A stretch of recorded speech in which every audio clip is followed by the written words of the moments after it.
cirurgião de mão, ortopedista de Porto Alegre, trabalho principalmente no Mãe de Deus na Santa Casa.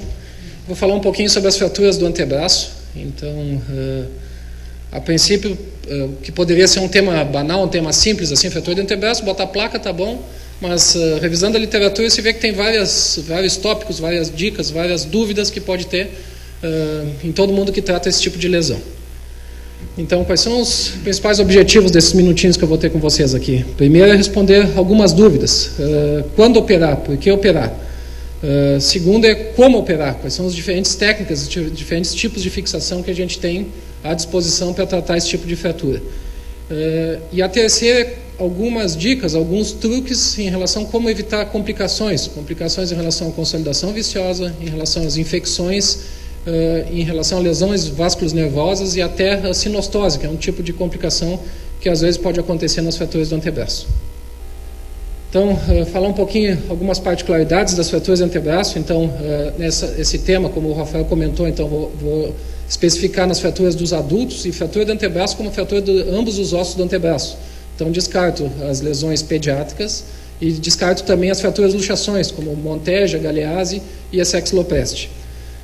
Por que essas fraturas não são as mais comuns? Primeiro, porque os ossos são bem resistentes. Assim, os ossos do antebraço na parte diafisária são ossos corticais resistentes e que têm uma camada muscular e tendinosa muito ampla. Então, são ossos protegidos. Então, geralmente, o trauma de alta energia que acontece no adulto causa lesões mais no punho e mais no cotovelo, como os colegas falaram até agora, e menos no antebraço. Então, as fraturas diafisárias dos ossos do antebraço não são as mais comuns.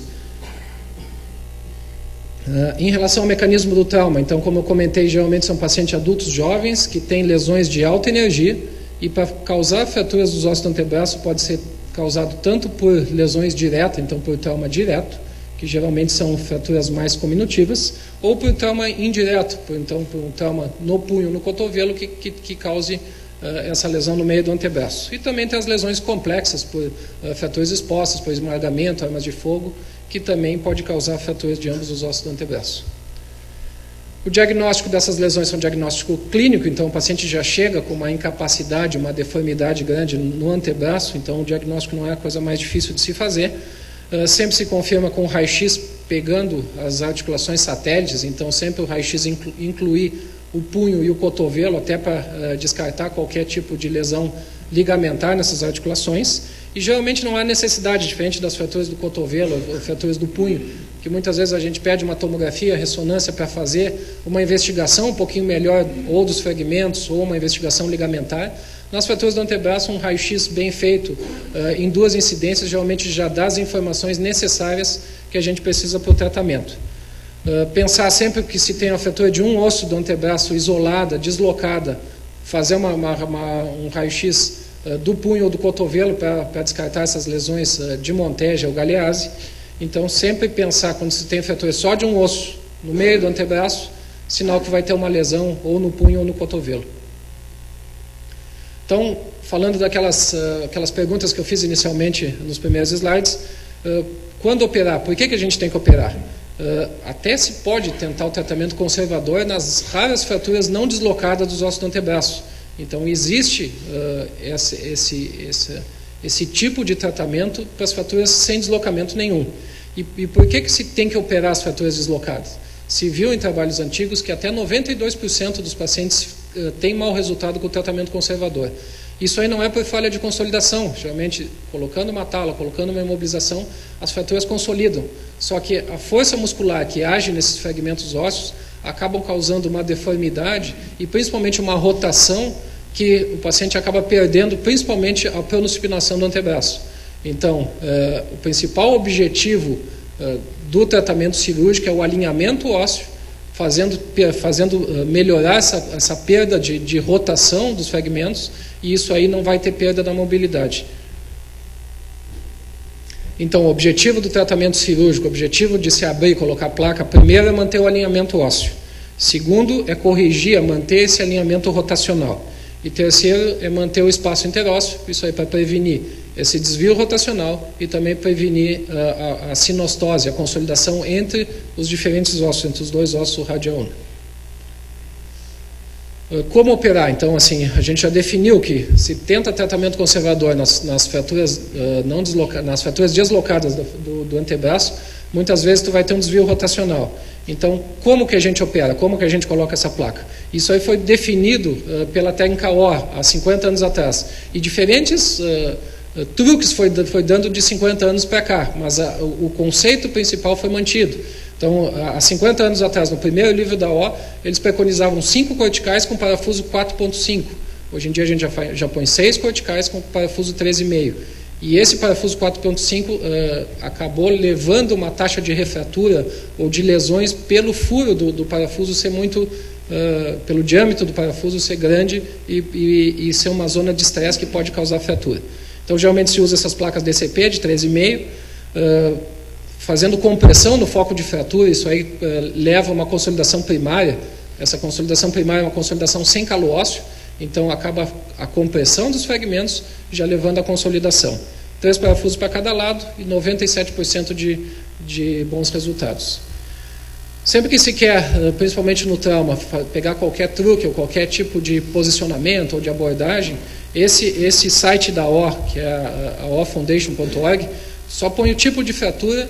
E aí tu clica em cima do tipo de fratura e já vai te dar posicionamento, tipo de material, incisão. Então é uma coisa muito bem bolada, e principalmente para quem faz trauma, que às vezes não está acostumado, ou nunca viu um tipo de fratura diferente. Então, pelo tipo de fratura, pelo número de fragmentos, tudo tu consegue ver posicionamento, material, abordagem. Então é um site bem útil para planejamento de cirurgia. Então, falando um pouquinho das regras da O, que eu falei que já foi lançado no primeiro livro da O há mais de 50 anos atrás. Então, geralmente, pelas regras da O, tu coloca a placa na zona de tensão do osso, porque ela é mais resistente, porque acaba tendo menos risco de perda de fixação. Só que no antebraço, essa zona de tensão é dorsal. E se sabe que a superfície volar, principalmente do rádio, ela é mais plana, então aceita melhor a colocação da placa, e também tem uma musculatura mais exuberante, que isso aí facilita a consolidação e a proteção do material de síntese. Então, geralmente o que se faz, a via de acesso, geralmente tem que se fazer 2 abordagens diferentes. Isso aí diminui o risco de sinostose e o risco de lesão vasculonervosa. Então, o paciente em decúbito dorsal, se coloca uma tábua, uma tábua de mão para o membro superior ficar apoiado. Então, para a UNA, se levanta o membro superior e se faz uma abordagem entre o flexor ulnar e o extensor ulnar. Então, a UNA está quase subcutânea, e geralmente se coloca a placa ou bem na superfície ulnar ou na superfície dorso-ulnar, que fica um pouquinho mais protegida de partes moles.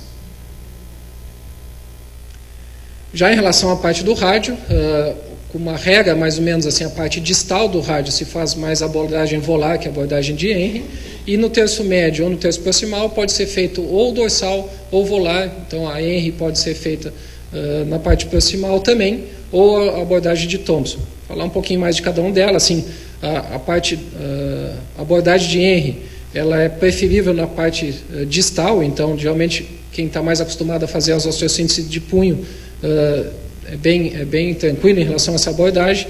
Ela facilita tanto a redução quanto aceita melhor pela superfície plana do rádio a colocação de material de osteossíntese.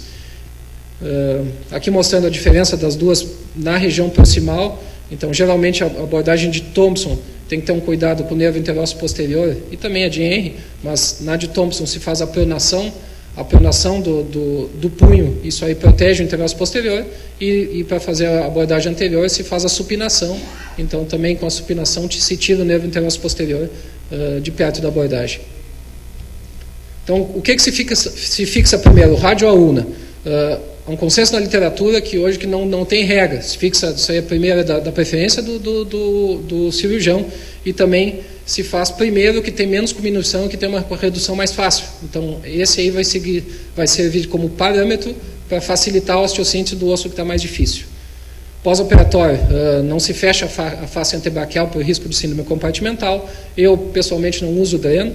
Eu uso uma tala de proteção até a retirada dos pontos, que é entre 12 e 14 dias. E geralmente a consolidação total se dá entre 3 e 4 meses. Antes desse período, não fazer nenhum esporte de contato. Em relação às infecções, as infecções se devem principalmente ao tipo de fratura exposta. Eu vou terminar.